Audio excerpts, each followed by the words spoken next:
서울역입니다. 오늘은 표 구하기 정말 어렵다는 동해선 기차표를 구했습니다. 먼저 서울역에서 5시 3분에 출발하는 열차를 타고 포항으로 가겠습니다.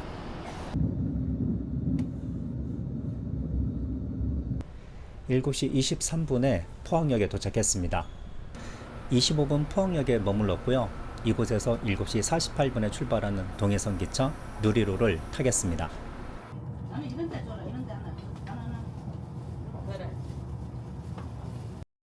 현재 시각은 8시 8분이고요. 제가 도착한 곳은 영덕군 장사역입니다. 장사역에서 2.9km 이동했습니다. 택시로 이동을 했고요. 제가 여기를 온 이유는 공원 바로 옆에 헌화가 배경지가 있기 때문입니다. 대계공원에서 100m 정도 걸었습니다. 제 뒤에 거북이를 닮은 바위가 있는데 이곳이 바로 헌화가 배경지입니다. 삼국유사에 의하면 신라 33대 왕인 성덕왕 때 순정공이 강릉태수로 부임하게 되는데요.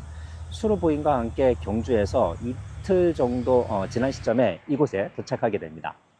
제 뒤에 보이는 바위절벽에 철쭉꽃이 예쁘게 피어 있어서 수로 부인이 저 꽃 좀 꺾어다 달라고 했는데 아무도 바위절벽을 올라가 꽃을 꺾어올 생각을 하지 못했습니다.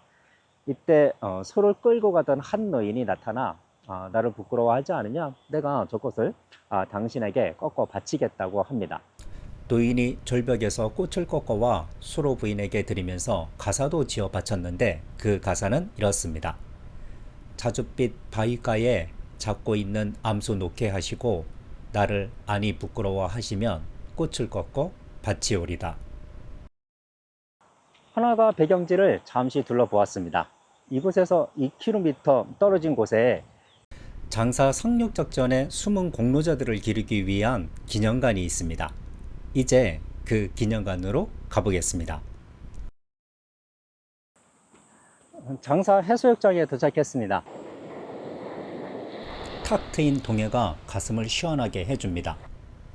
해변 한쪽에 작전명 174호, 잊혀진 영웅들 이렇게 쓰여진 해군 함정이 있습니다. 이 함정은 장사 상륙작전 전승기념관입니다. 잊혀진 영웅들의 이야기를 만나러 기념관 안으로 들어가 보겠습니다. 인천 상륙작전은 우리가 모두 알고 있습니다. 하지만 그 성공 뒤에는 많이 알려지지 않은 장사 상륙작전이 있었습니다. 1950년 9월 14일 북한군의 시선을 돌리기 위해 772명의 학도병과 유격대가 문선호를 타고 영덕 장사 해변에 도착했습니다. 그러나 태풍으로 배가 자초되며 많은 희생이 있었습니다. 실물 크기로 복원된 문선호가 이곳의 전승기념관으로 세워져 그날의 역사를 기억하고 있습니다. 기념관 한 공간에는 장사 상륙작전의 영웅들 이름과 군번이 새겨져 있습니다. 그중 일부 명패에는 아직 이름이 밝혀지지 않은 전우들을 위해 여백이 남겨져 있습니다. 그리고 한켠 종이배가 조용히 어디론가 항해를 떠나고 있습니다.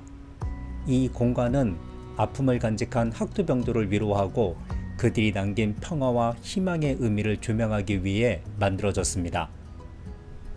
기념관을 둘러본 뒤 입구 바로 앞에 하늘을 향해 우뚝 솟은 장사 상륙전 전몰용사 위령탑에 도착했습니다. 장사 상륙작전에서 나라를 위해 목숨을 바친 분들의 숭고한 희생을 기리며 잠시 묵념하겠습니다. 지금 우리가 누리는 이 풍요롭고 자유로운 대한민국은 바로 이분들의 고귀한 헌신 위에 세워졌습니다. 영덕대게 조형물, 넓은 잔디간장과 산책로, 해파란 글씨가 반겨주는 이곳은 영덕 해파랑공원입니다. 강구항 바로 옆이고요.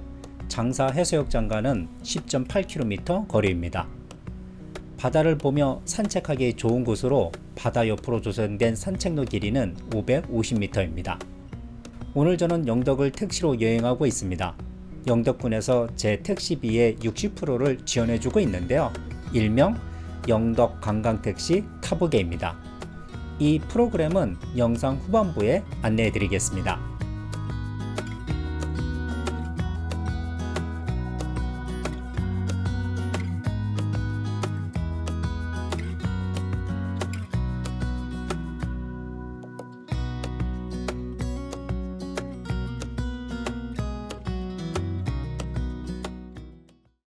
점심 식사 후 도착한 곳은 영덕 해맞이 공원입니다. 가장 먼저 눈에 띄는 건 붉은 태양을 집어삼키듯 하늘을 향해 솟아오른 창포말 등대입니다.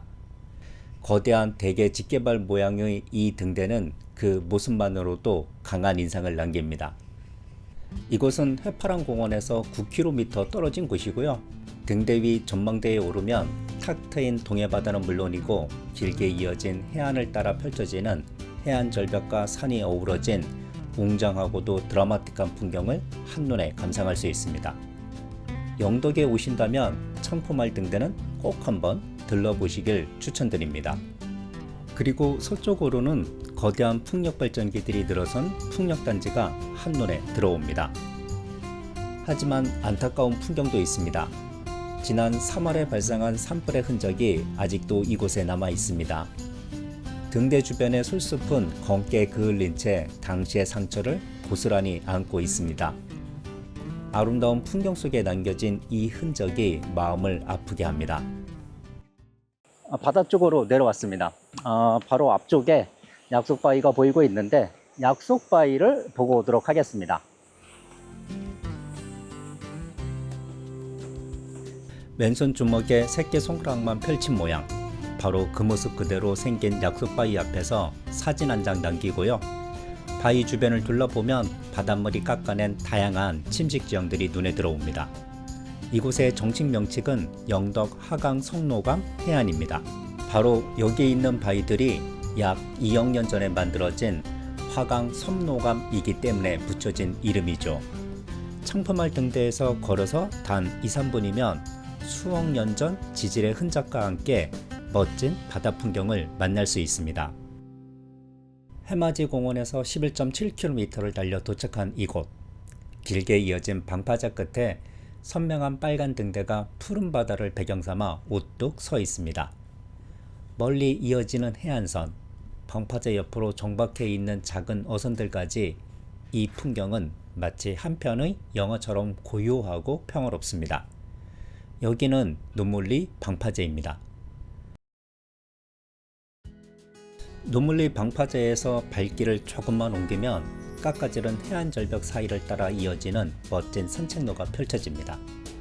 거칠게 갈라진 하강한 바위와 맑고 투명한 동해의 바닷물, 그리고 절벽 위를 따라 조성된 데크길이 어우러져 자연이 만들어낸 최고의 풍경을 감상할 수 있습니다. 노물리 방파제의 붉은 등대를 지나 이 숨은 산책로를 걷는 순간 조용한 동해의 아름다움이 고스란히 당신 곁에 머물게 될 것입니다. 해안도로가 아름다운 이곳은 영덕 경정리 해안입니다. 노물리 방파제에서 5km 떨어져 있습니다. 택시 기사님께 경정일리 마을회관 또는 경정일리 버스 정류장을 말씀하시면 됩니다. 도로와 바다가 나란히 이어지는 이 길은 약 800m입니다. 바닷속까지 비치는 투명한 동해바다, 그 위로 드러난 붉은 바위층이 인상적입니다. 수천만 년의 세월을 담은 듯한 바위의 색감과 결이 청록빛 바다와 어우러져 강렬한 대비를 만들어냅니다. 관광지처럼 붐비진 않지만 그래서 더 고요하고 특별한 이 길, 천천히 이 바닷길을 따라 걸어보시기를 바랍니다. 걷다가 핸드폰을 꺼내면 핸드폰에 자연이 만든 색채 예술이 담길 것입니다. 마지막으로 방문한 곳은 대한민국 100대 명품숲 벌령리 메타세카이어 숲입니다. 이 숲에는 메타세카이어 나무 외에도 은행나무, 삼나무, 주목나무도 심겨져 있습니다. 하지만 가장 아름다운 나무 구간은 제가 지금 걷고 있는 메타세카이어 나무숲 구간입니다. 이 길은 450m 정도 됩니다. 메타세카이어 나무 그늘 아래 벤치와 탁자가 있어서 잠시 쉬어가기 좋습니다. 매미소리와 산새소리도 들리고 있습니다. 영덕은 독특하게 바다와 산, 숲과 계곡을 동시에 갖고 있습니다. 혹시라도 올 여름 휴가 계획을 갖고 있으시다면 영덕으로 여름 휴가를 오십시오. 현재 시각은 오후 4시 30분이고요. 영덕역에 도착했습니다. 저는 영덕역에서 4시 53분 기차를 타고 포항으로 갈 생각입니다. 오늘 제가 이용한 영덕 관광택시 타보게는 영덕문화관광재단 홈페이지에서 신청하시면 됩니다. 지정 코스와 자유여행 코스가 있는데 저는 자유여행 코스를 이용했습니다. 시간은 3시간, 4시간, 5시간이 있습니다. 택시비는 영덕군에서 60%를 지원해 줍니다. 보다 자세한 사항은 영덕문화관광재단으로 문의하시면 됩니다. 반대편에 강릉으로 향하는 기차가 들어왔습니다. 이번에는 제가 타고 갈 동대구행 기차가 들어오고 있습니다. 동해선표는 인기가 많습니다. 그래서 영덕을 기차로 여행하시려면 기차표를 일찍 예매하셔야 합니다. 벌령리 메타세카이어 숲에서는 영덕역보다 영해역이 가까운데 영해역에서는 기차표가 없어서 저는 기차표가 있는 영덕역까지 이동을 했습니다. 그럼 저는 여기서 인사드리겠습니다. 다음 여행에서 뵙겠습니다. 안녕히 계세요.